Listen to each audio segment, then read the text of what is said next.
ಕಸುವಾಗಿ ಉಣ್ಬೇಕು, ಕಸುವಾಗಿ ತಿನ್ಬೇಕು, ಮಲಗಬೇಕು. ಯಾ ಕಾಳಿ ಕಾಟಿಲ್ಲ, ಬೋಳಿ ಚಿಂತಿಲ್ಲ. ಕಸುವಾಗಿ ಶಿವಮೊಗ್ಗದ ಮಾರಿ ಹಬ್ಬದ ಊಟ ಉಣ್ಕೊಂಡಿವೆ. ತೋರಿಸ್ತೀವಿ ಹಾಗೆ ಸ್ಟ್ರೇಟ್ ಆಗಿದ್ದೀವಿ.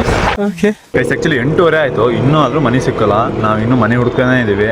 ನಮ್ಮ ವಯಸ್ಸಿನ ಹುಡ್ರಲ್ಲ ಅಲ್ಲೆಲ್ಲ ಹುಡುಗಿಯರು ಕರ್ಕೊಬಂದು ಜಾತ್ರೆ ಮಾಡಿಸ್ತದಾರೆ ಹುಡುಗಿಯರಿಗೆ. ನಮಗೆ ಯಾವ ಚಿಂತೆ ಇಲ್ಲದೆ ಒಟ್ಟಂಗೆ ಮನೆ ಹುಡುಕ್ಬೇಕು, ಕಸುವಾಗಿ ಉಣ್ಬೇಕು, ಹೋಗಿ ಮಲಗ್ಬೇಕಷ್ಟೇ. ಯಾವ ಹುಡುಗಿ ಕಾಳಿ ಕಾಟಿಲ್ಲ, ಬೋಳಿ ಚಿಂತಿಲ್ಲ, ಒಟ್ಟೆ ಆರಾಮಾಗಿದೆ ಜೀವನದಾಗ ಮಾತ್ರ ಪೀಸ್. ಆ್ಯಕ್ಚುಲಿ ತಲೆ ಕಾಲು ಹೋಗಿದ್ದಾರೆ. ನಾಳೆ ಬೆಳಿಗ್ಗೆ ತಿಂಡಿ ಇಲ್ಲಿಗೆ ಬರೋದನಪ್ಪ. ಗೈಸ್ ಆ್ಯಕ್ಚುಲಿ ನಮ್ಮ ಸೈಡ್ ಮಾರಿ ಹಬ್ಬಕ್ಕೂ ಇವ್ರ ಸೈಡ್ ಮಾರಿ ಹಬ್ಬಕ್ಕೂ ಏನು ಡಿಫ್ರೆನ್ಸ್ ಅಂದರೆ, ನಾವು ಕಡುಬು ಮಾಡ್ತೀವಿ, ಇವರು ಏನೋ ರೊಟ್ಟಿ ಮಾಡ್ಯಾರ, ಅಷ್ಟೇ ಡಿಫ್ರೆನ್ಸ್. ಕಟಗ್ಲು ರೊಟ್ಟಿ ಅಲ್ಲಲ್ಲಿ ಮೊಬ್ಬು ಸುಣ್ಣ ಹಚ್ಚಕ್ಕೆ ಬರೋದು ಹುಡುಗನ. ಇಂಥ ಹುಡುಗನೆಲ್ಲ ನಮ್ಮ ಜೊತೆ ಹಿಡ್ಕೊ ಓಡಾಡ್ತಾವೆ.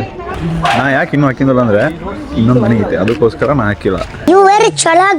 ಇದು 2ನೇ ಮನೆ ಕಸುವ ಹಾಕಿರೋದು. ಆ್ಯಕ್ಚುಲಿ ಊಟ ಮಾಡಿರೋ ಹೊಡೆತಕ್ಕೆ ದೇವರನಿಗೂ ಓಡಾಡೋಕ್ಕಾಗೋದಿದೆ. ಹೊಟ್ಟೆ ಮುಟ್ಲಾರೆ ಬಿಗಿತೈತೆ, ಯಾಕಂದ್ರೆ ಗೊತ್ತಲ್ಲ. ನಾಳೆ ಎಲ್ಲ ತೋರಿಸಿ ನಿಮಗೆ ವಿಡಿಯೋ ಹಾಕಿ ಇನ್ನೊಂದು ಹೊಟ್ಟೆ ಕೆಡ್ತು ಅಂದರೆ ಅದಕ್ಕೆಲ್ಲ ಕಾರಣ ನೀವೇ.